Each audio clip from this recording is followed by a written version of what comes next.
Hi everyone. It's been a little while since I put a video on YouTube.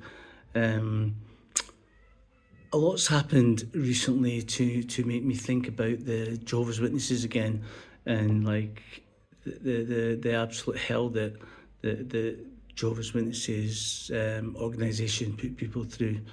Um, I've connected with a local group in Edinburgh of ex-JWs and ex-Jehovah's Witnesses. And I'm looking forward to meeting them this Sunday, the 1st of March. There's a couple of names that I recognise from the past, and it got me thinking. I released I'm not here to sell a book, but I released I self-published a book on Amazon.co.uk called Finally Awake.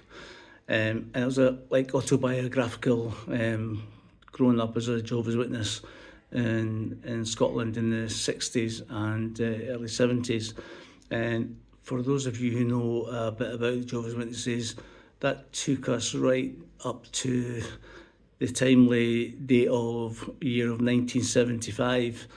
And if you can imagine your whole time in primary school, and the majority of your time in high school being taught that the world was going to end. Everyone that you knew who wasn't a Jehovah's Witness was going to die. Armageddon was going to come, and the only people who were going to survive were Jehovah's Witnesses. Everyone else, including your, like family, wider family, friends, whoever weren't Jehovah's Witnesses, they were all going to perish.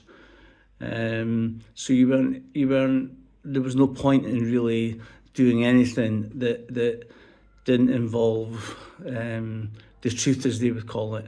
So you weren't encouraged to do particularly well at school.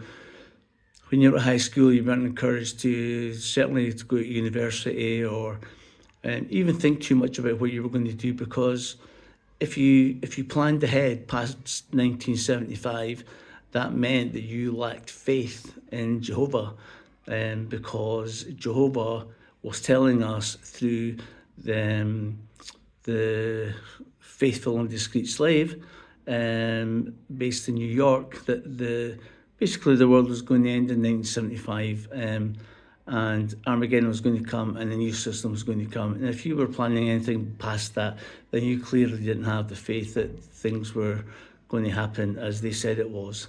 Every watchtower in Awake, practically from the late 60s right through the early 70s, everything was geared to 1975.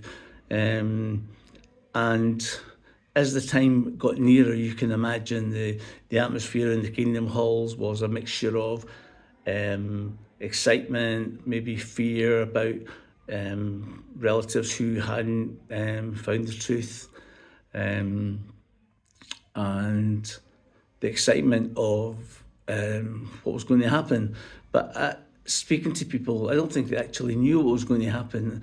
I mean, I remember going to my bed thinking, is there going to be dead bodies lying all over the place? Who's going to clear them up? Apparently the dead were all going to rise, and they were going to live for 1,000 years with the people who survived Armageddon.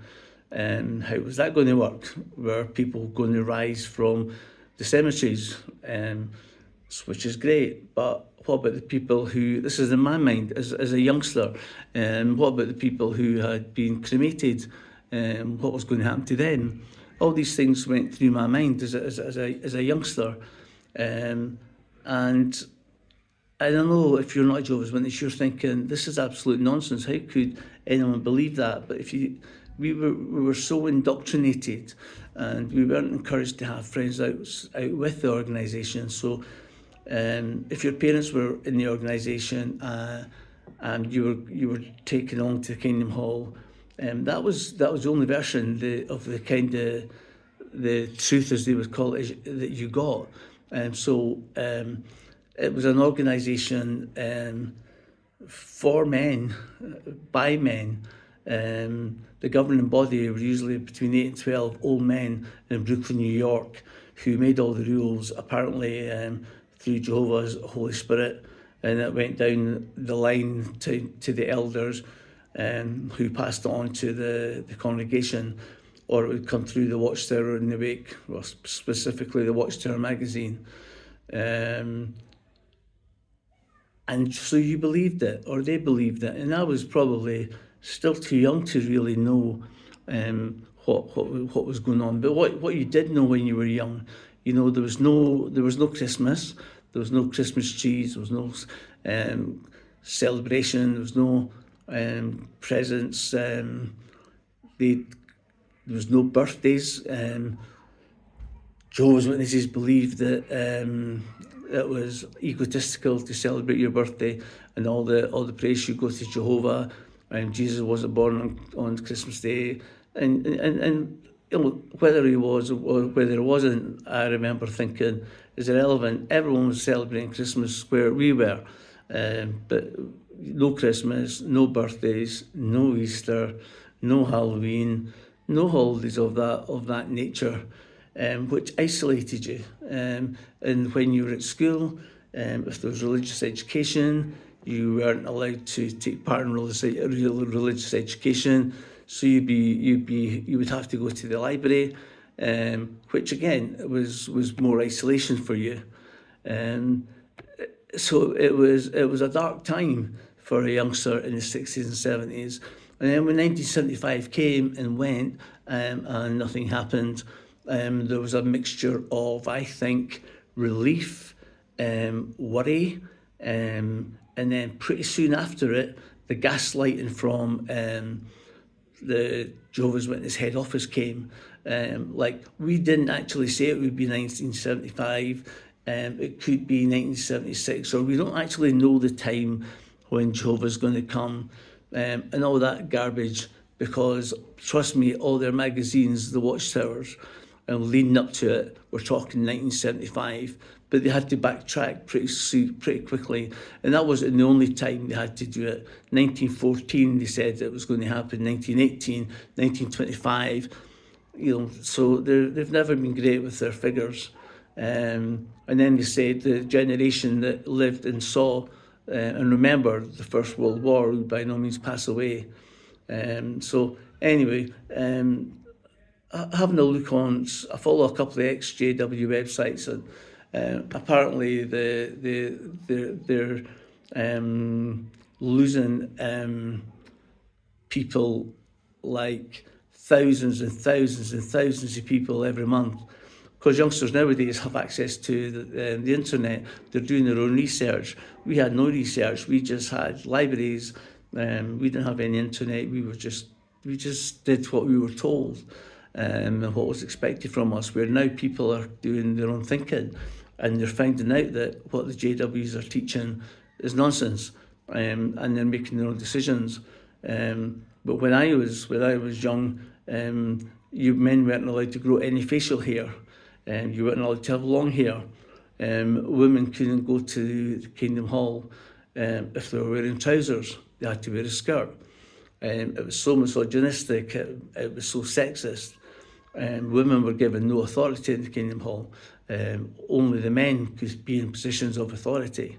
But now people are seeing it for what it is, because they have access to so much more information, and they realise that what the Jehovah's Witnesses are saying is absolutely not based on any fact whatsoever. And they're making their own minds up. So the JWs are having to go back on things like, back in the day, if you left the Jehovah's Witnesses, you were shunned, which meant members of your own family might not speak to you. Friends in the congregation might not speak to you, and you were completely shunned by other people. That is easing apparently now. They're now allowed to say hello to you if you're going to the Kingdom Hall and you're looking to come back as a Jehovah's Witness. Women can wear trousers to the Kingdom Halls, men can grow facial hair. So they're easing up on a lot of their man-made restrictions because they are losing so many people. I hope you join me. I'm going to start making more videos, not about Jehovah's Witnesses, because I've probably said everything I have to say on it. And if you are really interested, you can have a look at my book on Amazon. It's called Finally Awake. And that's my story of growing up as a Jehovah's Witness in the 60s and 70s, and how it affected me as a parent myself later on in life.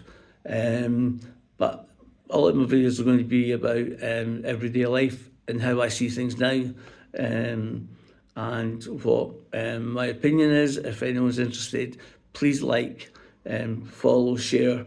I'll put the link to my, I've written 4 books and I've got the 5th one's coming out shortly. I'll leave the link to my books shortly below. And if you've got this far, thank you so much for watching. I had no idea it was going to take 10 minutes, well, 11 minutes to do this video, but I'm grateful to you and I appreciate your time. And wherever you are in the world, have a great weekend. And remember, think for yourself. Don't let anyone tell you what to do, where to go. If it feels like a cult, it is a cult. Take care. Bye-bye for now.